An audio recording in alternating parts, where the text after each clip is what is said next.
Hello and welcome to another edition of Tuesday Tea Time with Chala. I don't think I've placed myself properly because there's a lot of light coming in. I have I have windows on every side. So even though I have my little light, the light ring, it still looks pretty dark. I guess if I can move this way or that way. Sorry, you guys, I'm just distracted. Let me take a sip. Mm.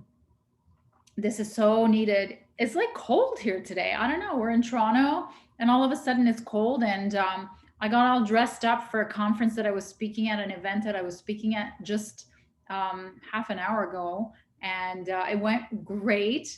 I got my first invitation to go and, do an event or possibly speak in the US.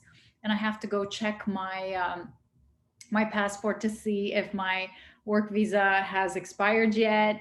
If I'm only vaccinated once, am I allowed to go in and come back if I'm only vaccinated once? All these things are so up in the air. It's so exciting, but the end is near.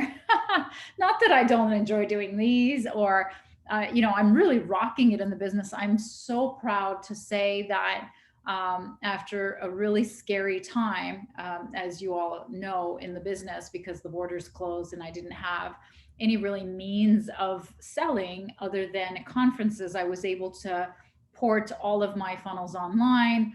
And this year is doing so well that I've already surpassed all of my 2020 income, and it's only half the year. So I feel so blessed that I've turned on this manifesting power so deeply. In fact, today I was going to actually just do a whole session on just manifesting, how I manifested so much business and so many clients. I mean, I call it manifesting because I literally hired a coach for this.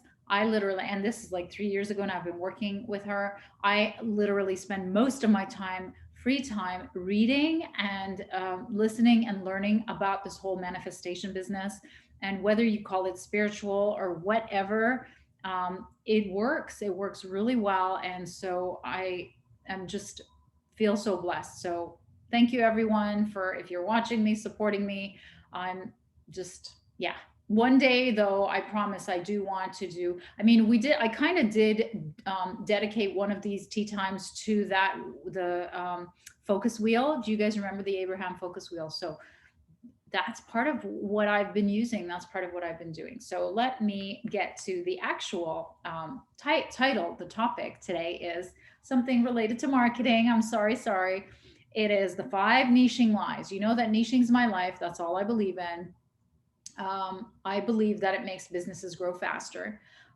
And I spend all day, every day talking about it, thinking about it, writing about it, doing videos like this about it.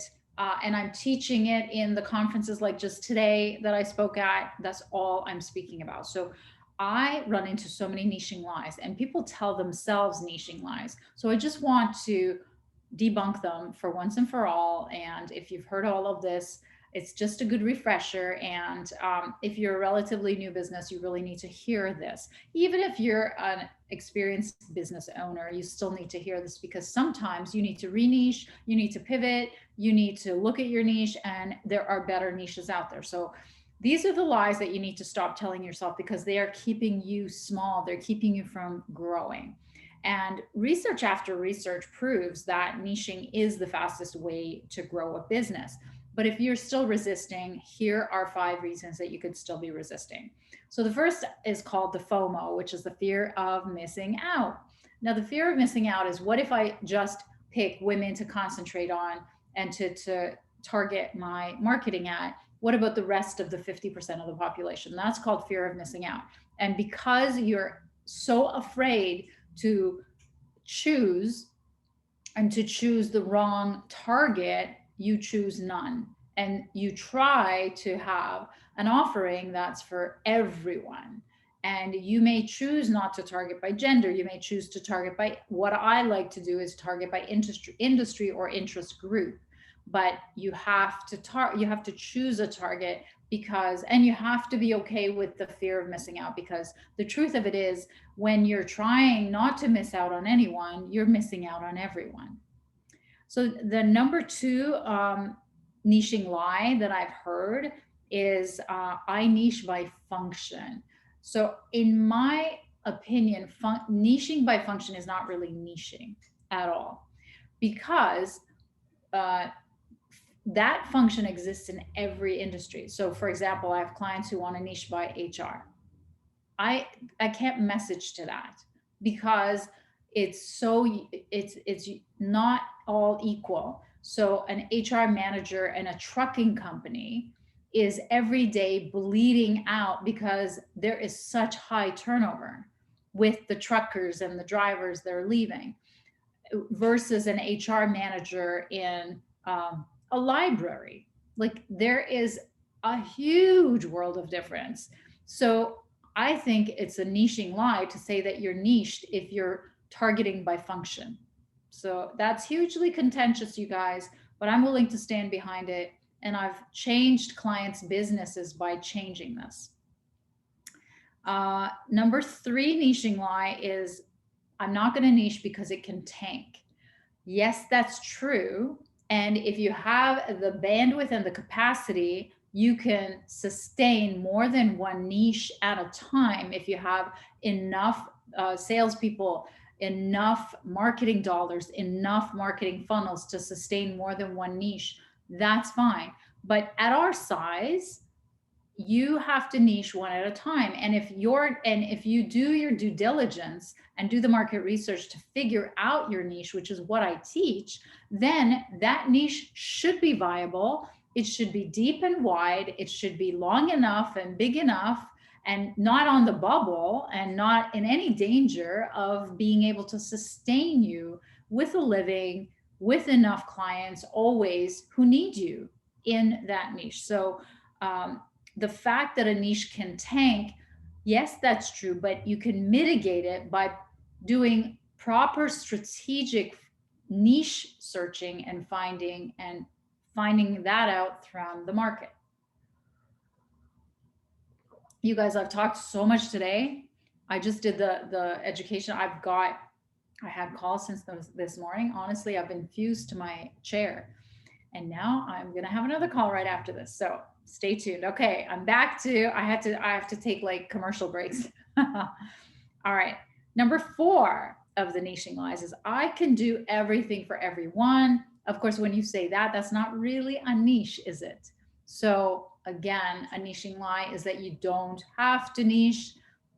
It's a lie because obviously research after research, case after case study has shown that when you stop trying to do everything for everyone, that's when you prosper. So the big niching lie is that you have to help everyone with everything. Well, that's a niching lie that I'd like to debunk. The last one, the fifth one, is my business, Chala, they'll say, my business, my industry, my product, it's different than everybody else. You don't know what you're talking about. I'm different. What we do is different.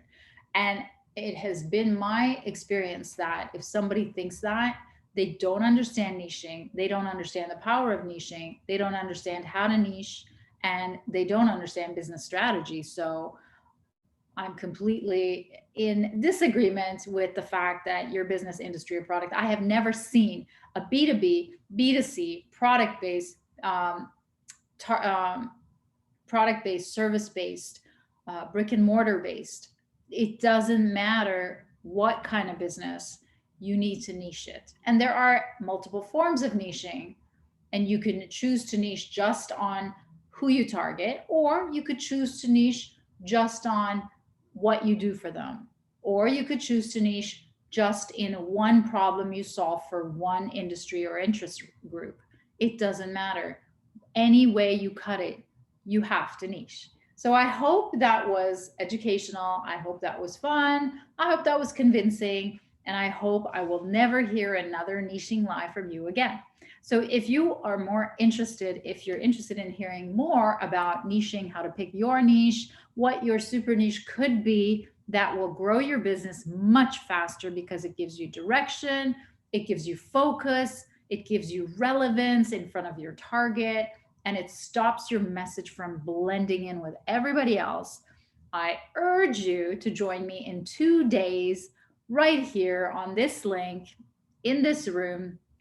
And what we're going to be talking about for 90 minutes is a free education called Lead Gen Masterclass. It is on June 24th at noon Eastern. It's 90 minutes, and I'm going to invite everyone to join us to turn on their cameras and their mics, and then they're going to share their business challenges. And mainly, they're going to share their elevator pitch, which is going to be based on your super niche. And I'm going to take you through the steps of how to figure out your super niche. And then you're going to volunteer if you're lucky and you're picked. Then we're going to go through your elevator pitch within 30 seconds to a minute. And then I'll ask for your permission to polish it. And hopefully you'll give it to me. And then I'll give you some suggestions that you can take away. And then after that, should you want to work with me further, then you could ask me what that looks like and sign in to a call with me. Apply to a call with me. So the link to sign up for the Lead Gen Masterclass is repositioner.com/lead gen, all one word. And I look forward to seeing you there. All right, everyone, have a happy Tuesday, the rest of Tuesday, and the happy rest of the week. All the best.